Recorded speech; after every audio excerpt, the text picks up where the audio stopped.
1, 2, 3. Servus. Servus Leute. Zweiter Teil unserer Fränkischen Schweiz-Serie heute. Ne? Und da wir öfter in der Fränkischen Schweiz sind, können wir das relativ detailliert machen.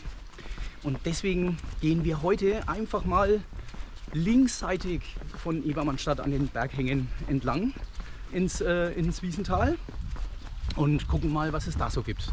Denn wir vermuten mal, da gibt es mindestens genauso viel, wenn nicht noch mehr, ne? Tolle Sachen wie beim letzten Mal, wo wir rechtsseitig gelaufen sind. Also Neideck ist praktisch an der rechten Seite. Jawohl, ne? Also lasst euch überraschen, auf geht's, ne? Go! Wir haben schon gleich jetzt hier am Start richtig Höhenmeter gehabt, Leute. Ich sage euch das mal ganz kurz. Wir haben wieder etwa 460 Höhenmeter geplant auf 20 Kilometer heute. Ne? Ja. Und ja, das meistern wir schon, aber es war jetzt gleich am Anfang richtig heftig. Und zwar gehst du jetzt praktisch hier nach links zu mir mit einem Zehner, ja genau. Und dann geht's hier weiter, ne? Ja. Und hier geht's jetzt A10. A10, jawohl. Und hier kommt ein A40. Jawohl, genau so, perfekto. Nur am linken. Ja, ich weiß. Jetzt kommen hier mehrere Wurzeln, etwa 5 cm hoch. So, ja genau, perfekt. Perfekt, perfekt, perfekt. Perfekt, A10, perfekt. Boah. Jetzt hier ein A60. A60. Genau. Wie hast denn du das geschafft? Sehr gut. Top. Okay. Ich glaube hier. Ah ja, okay. 6 Meter noch, dann ist ja Ende abzusehen. Von der Steigung.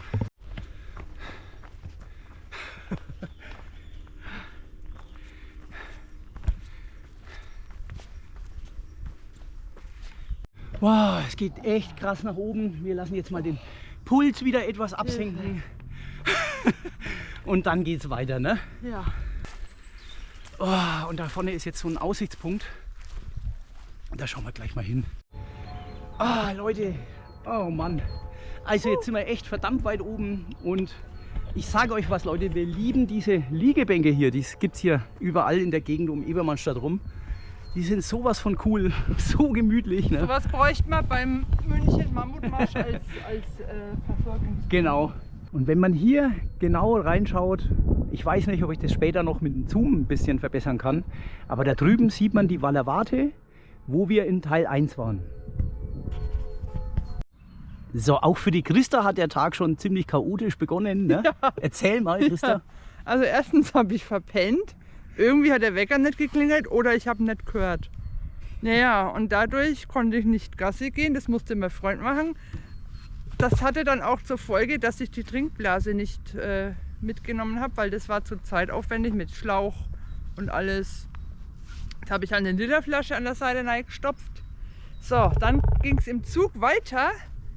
Ich saß so im Zug und denke mir, hier riecht es aber streng nach Fensterputzmittel. Das Schlimme ist, das war ich, weil mein Handwaschpaste im Rucksack ausgelaufen ist. Tja, Leute. Hoffentlich wird die Wanderung nicht auch so chaotisch. Ja, so kann es gehen, Leute, ne? Aber wir gehen jetzt halt weiter, ne? Wir haben halt so einen leichten Schweif von Desinfektionsmittel hinter uns, dann wenn wir laufen. Ja, Leute, wir sind jetzt hier vor einem ehemaligen Steinbruch, der ist etwa um 2000 rum stillgelegt worden. Und wir laufen hier an der gigantischen Abbruchkante von diesem Steinbruch entlang. Fantastisch, Leute.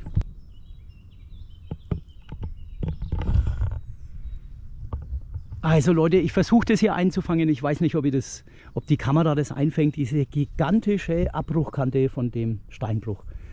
Der ist jetzt seit 2000 stillgelegt. Und hier wird halt, es wird einfach alles renaturiert hier. Das heißt, die Natur kann sich das langsam wiederholen.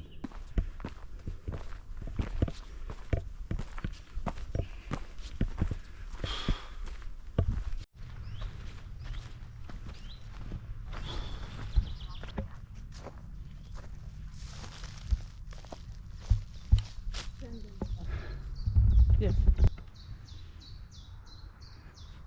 Das ist der Zilpzalp. Ja, okay. Also Leute, ich habe keine Ahnung von so Vögeln, ne? Aber die Christa weiß das alles. Ich bin da immer wieder erstaunt, wie die Christa in der Lage ist, alle möglichen Vögel zu erkennen hier im Wald. Rechts nicht mehr. So, wir haben jetzt hier den Druidenstein erreicht. Das ist ein Felsvorsprung. Und da schauen wir jetzt gleich mal runter, Leute. Wir gehen jetzt gemeinsam da runter. Das ist ein Single Trail nach unten. Das ist alles mit Zäunen abgesteckt, ne? Jetzt umkehren. Jetzt rechts, jetzt umkehren. So. Hier ist alles ein wenig Dings. Jawohl. Ich bring dich jetzt an einen sicheren Ort. Hier, ja, genau. Hier kannst du dich auch anhalten, da ist ein Zaun. Jawohl, geil. Und jetzt stehen wir auf dieser Felsenkanzel. Die soll jetzt hier. Scheiße, Mann.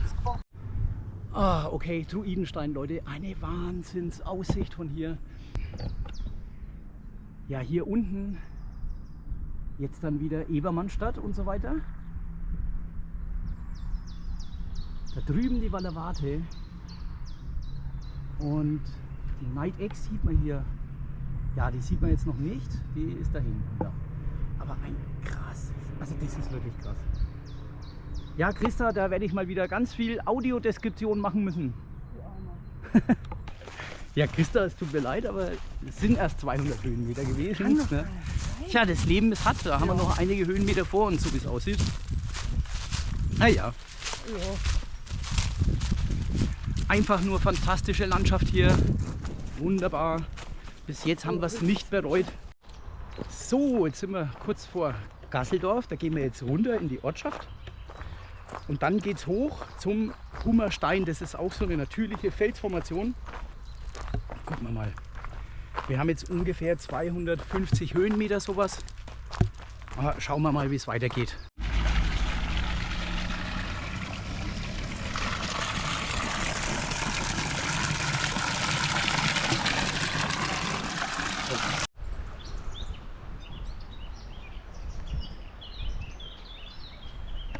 So, wir machen jetzt erstmal eine Pause. Wir sind jetzt praktisch alles wieder runtergelaufen und sind jetzt im Ortskern von Gasseldorf. Und ich will schon wieder mampfen. Christa hat schon wieder Hunger, ne? Und hier ist jetzt auch die Leinleiter. Das ist letzten Endes fließt die dann in die Wiesen rein. Und ja, es ist echt total schön hier im Ortskern. Gefällt mir sehr. Ein sehr guter Ort, um eine Pause zu machen. Und dann geht's hoch zum Hummerstein. Viel Wind jetzt gerade, aber ich habe den Windschutz jetzt gerade nicht an. Aber Leute, hier gibt es überall so kleine Keller hier. Wahnsinn.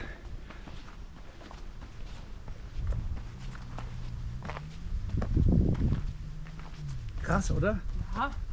Wurden halt zum Kühlen von Lebensmitteln verwendet früher. Ach so, okay. Interessant. Überall solche kleinen Keller. Und manche könnte man auch rein, aber das machen wir mal nicht, weil das ist ja alles Privatbesitz. Coole Sache, Leute. Ja, und jetzt geht es halt schon wieder bergauf, ne? Ja. Wir wollten es ja nicht anders, Höhenmeter, zack, zack, zack, ne? Ja, wir müssen ja irgendwo anfangen. Ja, wir müssen ja auch das trainieren. Der Mammutmarsch in München, der steht ja uns noch bevor, ne? Den hätten wir ja normalerweise schon längst hinter uns. Hätten wir. Und da wären wir die Helden gewesen. Aber so ist es leider noch nicht der Fall, ne? Und ich muss jetzt auch langsam wieder anfangen. Ich war jetzt so eigentlich krank. Das stimmt, die Christa, du warst eine Woche krank, Ja, ne? Irgendwie. voll flach gelegen. Ja, Da war ich am Wochenende mit meiner Schwester, mit einem Freund unterwegs. Und dann werde ich mit der Freundin noch 14 Kilometer laufen. Versuche wieder ein bisschen ins Level zu kommen. ohne mich, Leute. Die Christa läuft jetzt fremd mittlerweile. Ja, einmal, weil sie geocachen wollte. Ja. Ja, wirklich. Oh, Leute. Ich Ja, hatte nicht nichts zu schlimm. trinken dabei. Mit Jeans und schicken Schuhen. Das war ein Albtraum. Okay. Oh, Jesus Christ, Leute. Das ist ganz schön steil. Oh, mein Bauch. Jetzt zum Glück habe ich Power Gel dabei. Aber erst später.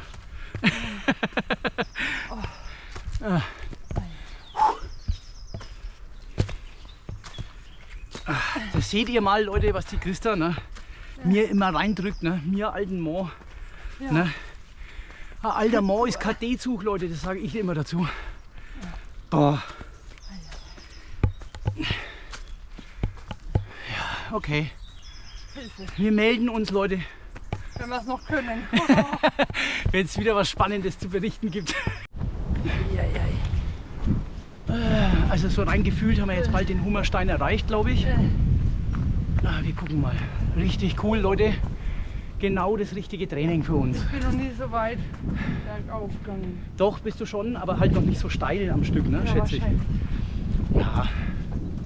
Bei der Neideck waren es, also bei Teil 1 waren es ein paar mehr Höhenmeter, aber die waren halt anders verteilt. Ne?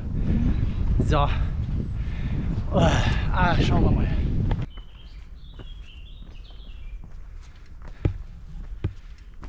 Uiuiui. Hier jetzt ein U. Jawohl, passt, genau so. Kleine Steine, größere Steine. Jawohl. Und ich glaube, jetzt haben wir es gleich geschafft, Leute. So, Leute, verdiente Zwischenpause, ne, am Hummerstein. Und genialerweise, Leute, ist hier auch wieder so eine Liegebank. Ne? Ja, genau, aber Leute, es ist fantastisch hier. Leute, ich mache das mal, ich schwenke euch da mal rum.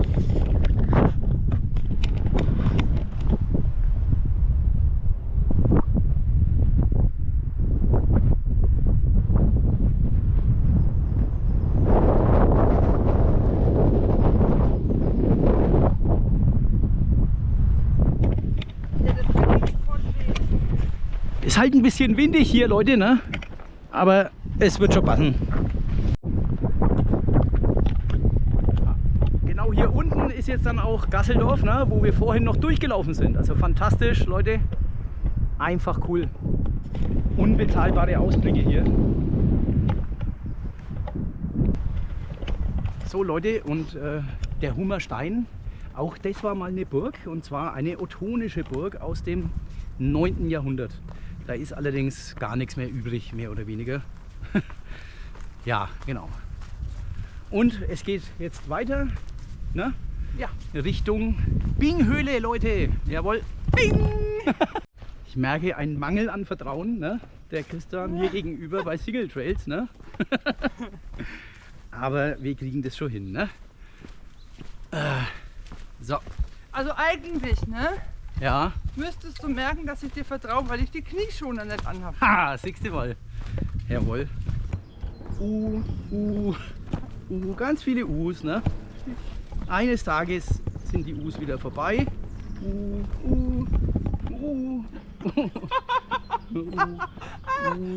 Passt, jetzt wird ein glatter Weg, aber bleibt Single Trail. So. Du brauchst jetzt nicht weiter bewegen. Ja, also die Wolfsschlucht ist so ein bisschen steiler Wandertrail, ne? Den gehen wir jetzt nicht, aber ich will mal ganz kurz reinschauen, wie das so ist. Die Frau Komoot labert sich ohne Ende platt, ne? Nur weil ich einmal ganz kurz vom Weg abgekommen bin, ne? Also es ist so lächerlich. Hört euch das an, wie die Frau Komoot hier motzt. Die kommt gar nicht damit klar, dass ich mal 10 Meter weit weggegangen bin, Leute. Es ist zum Kotzen. Jedenfalls hier ist hier ist dann die Wolfsschlucht, wollte ich euch noch schnell zeigen, ne?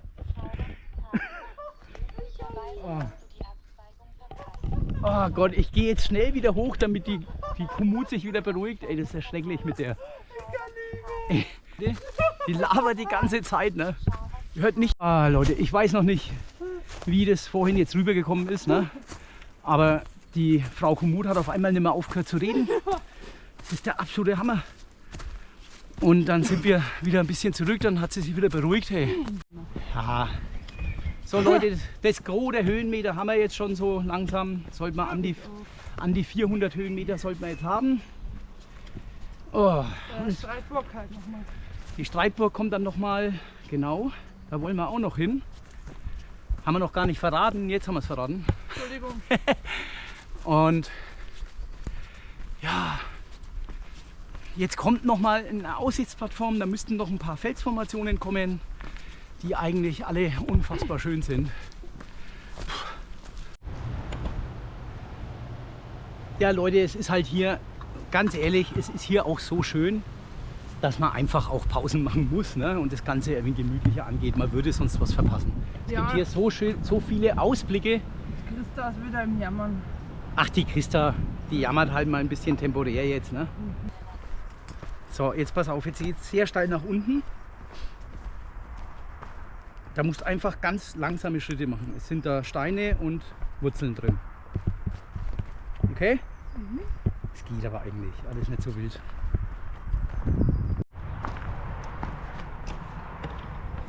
Und schon wieder eine Wahnsinnsaussicht. Diesmal auf dem Niederfellendorf.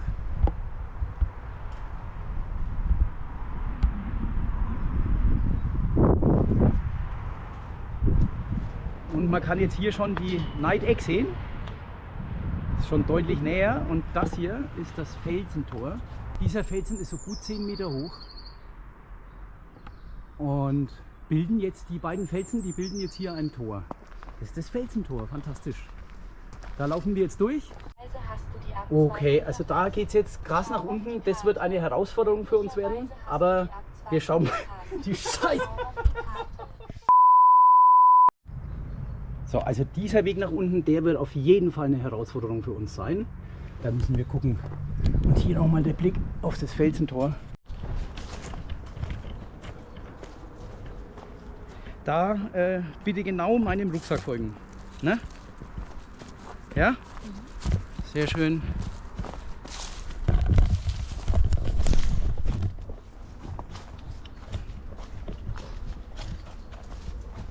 Ja, das stimmt eigentlich. Was ist denn das links zusammen? Das ist ein Felsen. Ganz großer, massiver Felsen. Oh, also echt anspruchsvoll für uns, Leute, weil das ist schon wirklich sehr steil und auch teilweise, ja, muss man schon ein bisschen, natürlich ist es kein Klettern, aber es ist schon richtig krass teilweise. Der Holger macht es super. Dankeschön. Aber du magst es noch besser, Christa. Ja, okay. Okay, Stufe. Alles klar, Stufe. Okay, hier gibt es auch ohne Stufe, nur steil. Und jetzt kommt wieder eine Stufe. Ich schaue schon immer, dass du richtig drauf trittst. Stufe. Stufe. Oh, Entschuldigung. Sorry. Stufe. Ja, und jetzt geht's weiter. Hier kommt jetzt ein dicker Stein. Da muss man drauf treten. Ja, genau der. So, und weiter geht's. Leute, das ist wie in Herr der Ringe. Hier kommt jetzt das nächste Felsentor.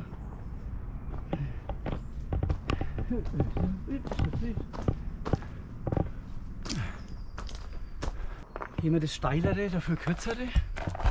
Nein, wir gehen das da. Das ist nicht ganz so steil. Gehen wir das. Rucksack folgen, ne? Wir haben es gleich geschafft, das Schlimmste, glaube ich.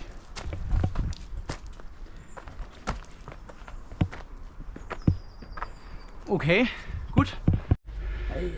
Oh, geil, oder? Jetzt sind wir in so einem Felsentor drin. Also Leute, das ist einfach, wir können es ja auf dem Video nicht richtig abbilden, weil wenn es zu krass wird, ne, dann kann ich nicht filmen, Leute. Das wäre fahrlässig, aber diese Tour ist schon wirklich herausfordernd für uns. Aber es ist auch wunderbar. Und hier dieser Felsen, diese Ausblicke, das entlohnt schon wieder für alles. Das ist einfach Wahnsinn. Da werde ich ganz viel Audio deskribieren müssen für die Christa. So, wir sind jetzt bei der Binghöhle angekommen. Und wir schauen jetzt mal, ob wir da auch rein können.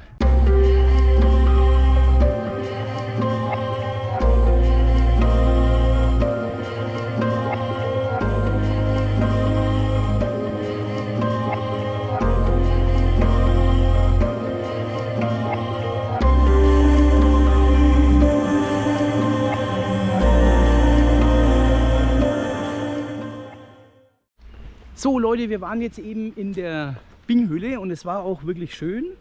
Es hat ungefähr eine halbe Stunde gedauert und man wird da nicht durchgeführt, sondern man läuft letzten Endes selber durch. Also am Anfang erzählt jemand was über die Höhle und dann läuft man aber alleine da durch. Ist eigentlich eine coole Sache.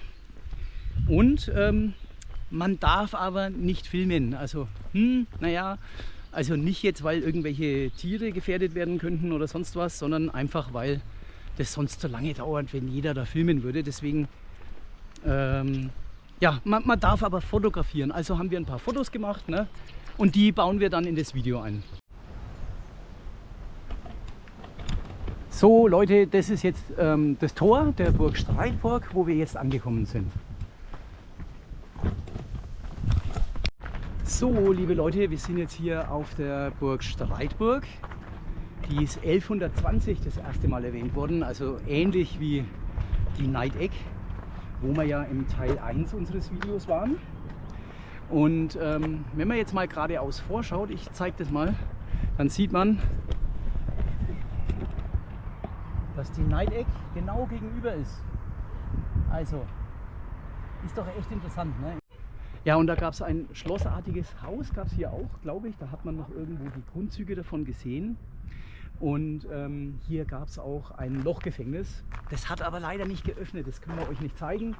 Das hat erst ab dem 1.5. wieder offen. Ja, genau.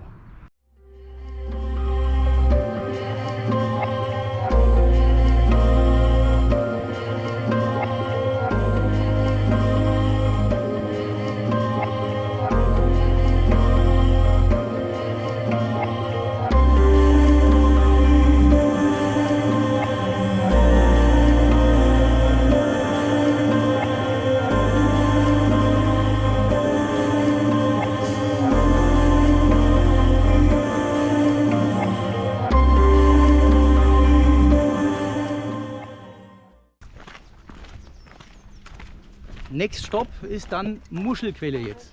Also auch diesmal ist die Route wieder sehr anstrengend für uns und es liegt vor allem auch, muss man jetzt mal sagen, nicht nur an den Höhenmetern, sondern halt auch an den vielen Single Trails, die teilweise wirklich anstrengend sind für uns. Ne?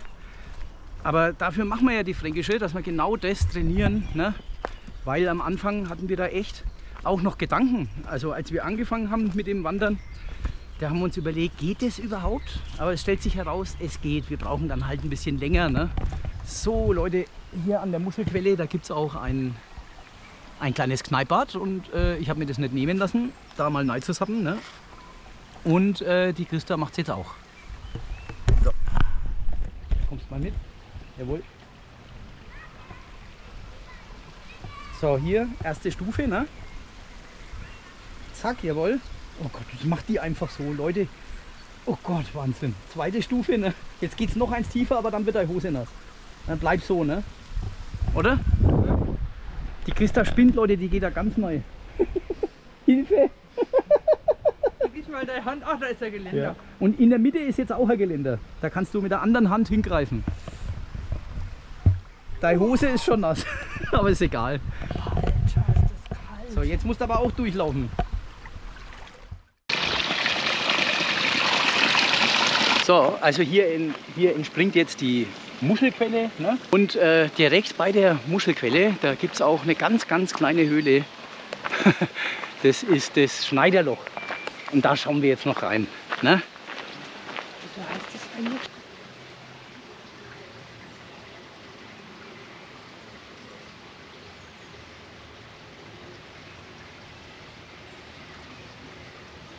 Wow, Leute, ein Feuersalamander habe ich jetzt wirklich schon lange nicht mehr gesehen.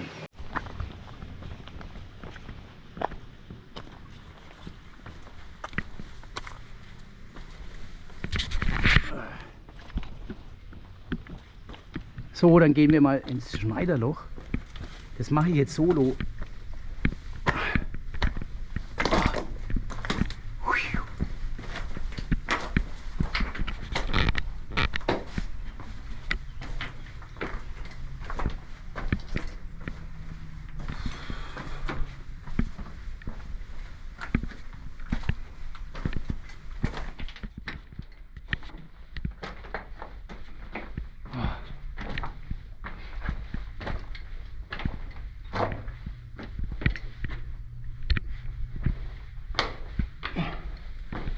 Wow.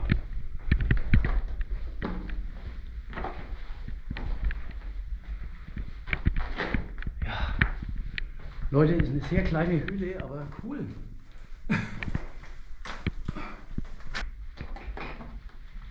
Okay. Coole Sache. Die Christa wartet draußen, ich gehe wieder raus. Oh.